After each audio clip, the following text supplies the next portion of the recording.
कल्पना कीजिए एक ऐसा देश जो अभी इतनी बिजली बनाने की तैयारी कर रहा है कि आने वाले 30 सालों में पूरी दुनिया का ऊर्जा संतुलन बदल जाए। एक ऐसा देश जहां एक ही समय में दर्जनों न्यूक्लियर रिएक्टर बन रहे हैं एक साथ एक ही मौसम में, जबकि दुनिया की सबसे ताकतवर अर्थव्यवस्थाएं अमेरिका, फ्रांस और ब्रिटेन सिर्फ एक एक न्यूक्लियर प्लांट बनाने में वर्षों की देरी, अरबों डॉलर के अतिरिक्त खर्च और राजनीतिक विवादों में उलझी हुई हैं। तो सवाल यही है, आखिर चीन ऐसा क्या कर रहा है जो बाकी दुनिया नहीं कर पा रही? क्या यह सिर्फ सस्ती इंजीनियरिंग है? क्या चीन सुरक्षा से समझौता कर रहा है, या यह 21वीं सदी की सबसे बड़ी भू राजनीतिक चाल है जिसका मकसद सिर्फ बिजली बनाना नहीं बल्कि दुनिया की अगली ऊर्जा महाशक्ति बनना है? इस वीडियो के अंत तक आपको समझ आ जाएगा कि यह कहानी सिर्फ बिजली की नहीं है, यह सत्ता की कहानी है। 20वीं सदी में देशों की ताकत तेल से तय होती थी। जिसके पास तेल था उसके पास असर था।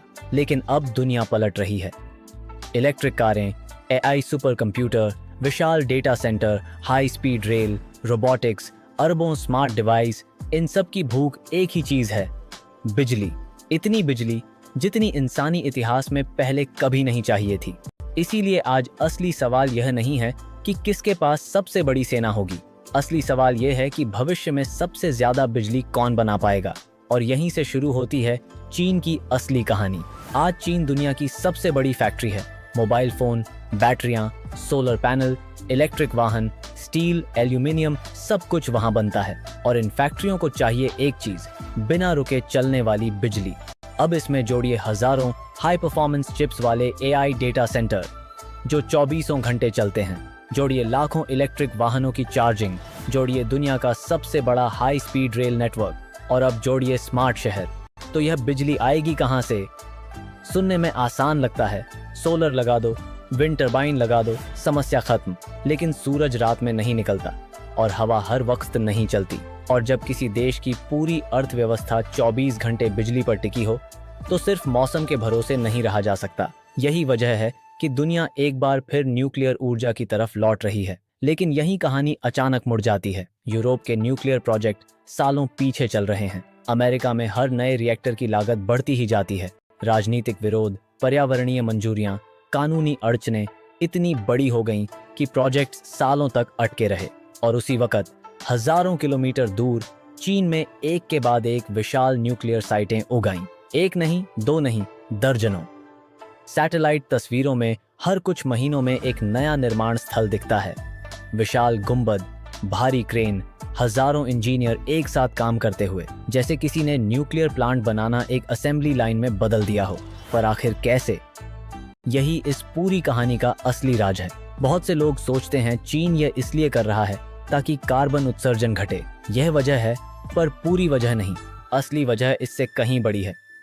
सोचिए, अगर किसी देश की बिजली का बड़ा हिस्सा समंदर पार से आने वाले तेल और गैस पर टिका हो और अचानक युद्ध छिड़ जाए, समंदर के रास्ते बंद हो जाएं, व्यापार पर प्रतिबंध लग जाए, तो क्या होगा? पूरी अर्थव्यवस्था ठप पड़ सकती है। इसीलिए चीन सालों से एक ही लक्ष्य पर काम कर रहा है, ऊर्जा स्वतंत्रता। जितनी बिजली अपने देश में बने उतना अच्छा। कोयला प्रदूषण फैलाता है, तेल बाहर से मंगाना पड़ता है, गैस कभी भी महंगी हो सकती है। लेकिन न्यूक्लियर कम ईंधन में सालों तक लगातार बिजली दे सकता है। यही वजह है कि चीन इसे सिर्फ ऊर्जा प्रोजेक्ट नहीं, राष्ट्रीय सुरक्षा प्रोजेक्ट मानता है। पर असली सवाल अब आता है, अगर न्यूक्लियर इतना बढ़िया विकल्प है तो बाकी दुनिया भी यही क्यों नहीं कर पा रही? अमेरिका और यूरोप में एक प्लांट बनाने में 10 से 15 साल क्यों लग जाते हैं, जबकि चीन एक साथ कई प्लांट पूरे कर लेता है? क्या चीन के पास कोई गुप्त तकनीक है जो बाकी दुनिया के पास नहीं? या इसके पीछे एक ऐसी रणनीति है जिसने पूरे न्यूक्लियर उद्योग के नियम बदल दिए? यहीं से पर्दा उठता है असली राज से। जब भी कोई नया न्यूक्लियर प्लांट बनता है, ज्यादातर देश हर बार एक नया डिजाइन तैयार करते हैं। चीन ने इस सोच को पलट दिया। उसने तय किया कि हर बार अलग डिजाइन बनाने की बजाय एक ऐसा रिएक्टर तैयार किया जाए जिसे बार बार लगभग उसी डिजाइन में दोहराया जा सके। यहीं से आता है हुआलोंग 1, जो सिर्फ एक रिएक्टर नहीं बल्कि चीन की पूरी न्यूक्लियर रणनीति की रीढ़ का बन गया। सोचिए, अगर हर कार कंपनी हर नई कार का इंजन और चेसिस शून्य से डिजाइन करे तो लागत भी बढ़ेगी और समय भी। पर अगर एक कामयाब प्लेटफॉर्म को बार बार दोहराया जाए तो उत्पादन तेज होता है, गलतियां कम होती हैं और लागत तेजी से गिरने लगती है। चीन ने ठीक यही तरीका न्यूक्लियर उद्योग में उतार दिया। पर क्या सिर्फ एक जैसा डिजाइन बनाने से ही अरबों डॉलर बच सकते हैं, या इसके पीछे कोई और भी बड़ा खेल चल रहा है? किसी चीनी न्यूक्लियर साइट की सैटेलाइट तस्वीर देखिए, आपको सिर्फ एक निर्माण स्थल नहीं दिखेगा, आपको दिखेगा एक पूरा औद्योगिक नेटवर्क। हजारों इंजीनियर, सैकड़ों सप्लायर, विशाल स्टील फैक्ट्रियां, कंक्रीट प्लांट, भारी मशीनें और हर काम एक तय समय सारणी पर चलता है। जहां बाकी देशों में अलग अलग कंपनियां अलग अलग समय पर जुड़ती हैं, वहां चीन में पूरी सप्लाई चेन पहले से तैयार रहती है। एक शहर में रिएक्टर का एक हिस्सा बन रहा होता है, दूसरे शहर में अगला मॉड्यूल तैयार हो रहा होता है, तीसरे में कंट्रोल सिस्टम टेस्ट हो रहा होता है। बिल्कुल स्मार्टफोन की असेंबली लाइन जैसा, बस फर्क ये है कि यहाँ स्मार्टफोन नहीं, दुनिया के सबसे जटिल ऊर्जा संयंत्र बन रहे हैं। पर क्या ये सुरक्षित भी है? इतनी तेज रफ्तार, इतनी कम लागत, कहीं इसका मतलब गुणवत्ता से समझौता तो नहीं? यही वह मोड़ है जहां चीन की सबसे बड़ी परीक्षा शुरू होती है। न्यूक्लियर उद्योग में एक छोटी सी चूक भी माफ नहीं होती, इसीलिए हर नए रिएक्टर में सुरक्षा की कई परतें होती हैं। बिजली गई तो बैकअप सिस्टम, एक सिस्टम फेल हुआ तो दूसरा तैयार, दूसरा भी फेल हुआ तो तीसरा खड़ा है। यही वजह है कि आधुनिक न्यूक्लियर इंजीनियरिंग अब सिर्फ बिजली बनाने का काम नहीं रहा, यह जोखिम प्रबंधन का पूरा विज्ञान बन चुका है। तो अगर तकनीक मौजूद है तो बाकी देश यह मॉडल क्यों नहीं अपनाते? जवाब इंजीनियरिंग में नहीं, फैसले लेने की रफ्तार में छिपा है।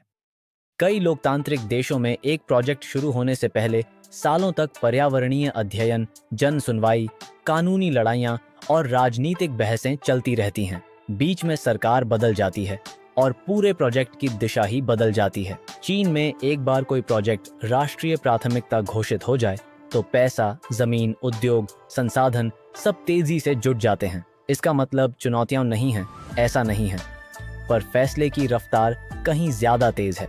और बड़े इंफ्रास्ट्रक्चर प्रोजेक्ट्स में समय ही सबसे बड़ी पूंजी है। एक साल की देरी लागत को अरबों डॉलर तक बढ़ा सकती है। पर क्या सिर्फ तेज बनाना ही चीन का आखिरी मकसद है, या वह अपने रिएक्टर पूरी दुनिया को बेचना चाहता है? सोचिए, अगर कोई देश सिर्फ अपने लिए नहीं बल्कि दूसरे देशों के लिए भी बिजली घर बनाने लगे, तो उसे सिर्फ पैसा नहीं मिलता, दशकों की तकनीकी साझेदारी मिलती है। ईंधन, रखरखाव, स्पेयर पार्ट्स, ट्रेनिंग, सब कुछ एक लंबे रिश्ते में बदल जाता है। चीन अब यही कर रहा है, अपनी न्यूक्लियर तकनीक को दुनिया के सामने पेश कर रहा है। यह सिर्फ ऊर्जा निर्यात नहीं, प्रभाव का विस्तार है।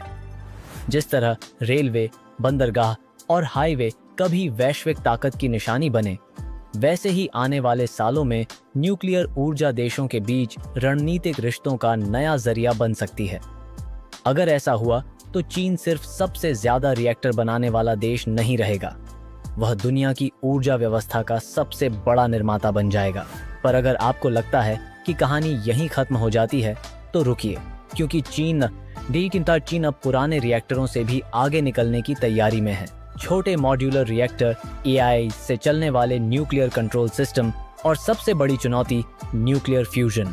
अगर इनमें कामयाबी मिली तो यह सिर्फ चीन की जीत नहीं होगी, यह पूरी इंसानी सभ्यता के ऊर्जा इतिहास का एक नया अध्याय होगा।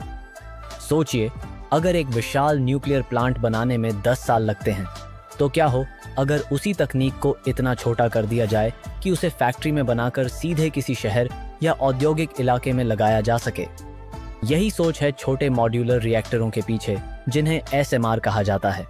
कम निर्माण समय, कम शुरुआती लागत और दूर दराज के इलाकों तक भी साफ बिजली पहुंचाने की संभावना। कई देश इस पर काम कर रहे हैं, पर चीन इसे सिर्फ लैब में नहीं रखना चाहता, वह इसे असली बिजली उत्पादन में बदलना चाहता है। अगर यह कामयाब हुआ तो न्यूक्लियर ऊर्जा सिर्फ बड़े महानगरों तक सीमित नहीं रहेगी, यह छोटे शहरों और उद्योगों तक भी पहुंचेगी। पर अगर छोटे रिएक्टर ही भविष्य हैं, तो वैज्ञानिक आज भी एक और तकनीक के पीछे क्यों भाग रहे हैं? एक ऐसी तकनीक जिसे ऊर्जा का पवित्र ग्रेल कहा जाता है, फ्यूजन। आज लगभग हर न्यूक्लियर प्लांट फिशन पर चलता है। यानी भारी परमाणु को तोड़कर ऊर्जा निकाली जाती है। पर वैज्ञानिक दशकों से एक अलग सपना देख रहे हैं, वही प्रक्रिया जो हमारे सूरज के भीतर हर सेकंड होती है, जहां छोटे परमाणु मिलकर बेहिसाब ऊर्जा पैदा करते हैं। सुनने में आसान लगता है, पर इसे धरती पर काबू में रखना इंसानी इतिहास की सबसे मुश्किल वैज्ञानिक चुनौतियों में से एक है। करोड़ों डिग्री तापमान, बेहद ताकतवर चुंबकीय क्षेत्र, बिल्कुल सटीक कंट्रोल चाहिए। फिर भी चीन, यूरोप, अमेरिका, जापान, कई देश इसमें अरबों डॉलर झोंक रहे हैं। क्यों? क्योंकि अगर कभी फ्यूजन कामयाब हो गया तो ऊर्जा की पूरी दुनिया हमेशा के लिए बदल जाएगी। अब एक कदम पीछे हटकर पूरी तस्वीर देखिए। चीन सिर्फ न्यूक्लियर रिएक्टर नहीं बना रहा, वह सोलर पैनल में पैसा लगा रहा है, पवन ऊर्जा में, हाइड्रो पावर में, बैटरी तकनीक में, इलेक्ट्रिक वाहनों का सबसे बड़ा बाजार बना चुका है, एआई डेटा सेंटर खड़े कर रहा है और अब न्यूक्लियर को भी इसी रणनीति में जोड़ रहा है। मतलब साफ है, सस्तक है। अगर भविष्य की अर्थव्यवस्था बिजली पर चलेगी तो चीन चाहता है कि वह उस बिजली के हर हिस्से में मौजूद रहे। यही वजह है कि कई जानकार इसे सिर्फ ऊर्जा नीति नहीं, एक पूरी भू राजनीतिक रणनीति मानते हैं। पर इतनी तेज रफ्तार के बावजूद क्या चीन के आगे कोई चुनौती नहीं है? बिल्कुल है, और शायद यही उसकी सबसे बड़ी परीक्षा भी है। न्यूक्लियर ऊर्जा जितनी ताकतवर है, उतनी ही संवेदनशील भी। हर प्रोजेक्ट में सुरक्षा सबसे पहली प्राथमिकता रहती है। फिर आता है रेडियोधर्मी कचरे का लंबे समय तक प्रबंधन, फिर प्राकृतिक आपदाओं से सुरक्षा, फिर साइबर सुरक्षा और सबसे जरूरी जनता का भरोसा। इतिहास बताता है कि एक बड़ी दुर्घटना पूरी दुनिया की सोच पलट सकती है। इसलिए सिर्फ तेजी काफी नहीं है, भरोसेमंद संचालन, सख्त सुरक्षा मानक, पारदर्शिता और लंबे समय की देखभाल, यह सब उतना ही जरूरी है। तो क्या चीन दुनिया की न्यूक्लियर रेस जीत चुका है? शायद अभी नहीं, पर इतना तय है, उसने इस रेस की दिशा बदल दी है। कुछ दशक पहले दुनिया पश्चिमी देशों की न्यूक्लियर तकनीक की तरफ देखती थी। आज नजरें एशिया की तरफ भी उठ रही हैं। और आने वाले सालों में यह मुकाबला सिर्फ इस बात का नहीं होगा कि कौन सबसे ज्यादा बिजली बनाता है, यह इस बात का होगा कि कौन सबसे सुरक्षित, सबसे किफायती और सबसे टिकाऊ ऊर्जा व्यवस्था खड़ी करता है। क्योंकि आने वाली महाशक्ति वही होगी जिसके पास सिर्फ सेना या अर्थव्यवस्था नहीं, बल्कि बिना रुके धड़कती हुई ऊर्जा होगी। हो सकता है 2050 की दुनिया में तेल के कुओं से ज्यादा अहम न्यूक्लियर रिएक्टर हों, और शायद आज चीन जिन प्रोजेक्ट्स पर काम कर रहा है, उन्हीं में भविष्य की ऊर्जा व्यवस्था की नींव पड़ रही हो। पर आखिरी फैसला इतिहास करेगा, और इतिहास हमेशा उन्हीं को याद रखता है जो सिर्फ भविष्य की कल्पना नहीं करते, बल्कि उसे बनाने की हिम्मत भी रखते हैं। अगर ये डॉक्यूमेंट्री पसंद आई हो और आप ऐसी ही गहराई से रिसर्च की गई मेगा प्रोजेक्ट्स, साइंस, टेक्नोलॉजी और जियोपॉलिटिक्स की कहानियां देखना चाहते हैं, तो वीडियो को लाइक करें, चैनल सब्सक्राइब करें और कमेंट में बताइए, आने वाले 20 सालों में न्यूक्लियर ऊर्जा दुनिया की सबसे अहम ऊर्जा बनेगी, या भविष्य पूरी तरह सोलर, विंड और बैटरी तकनीक का होगा। अगली कहानी में मिलते हैं।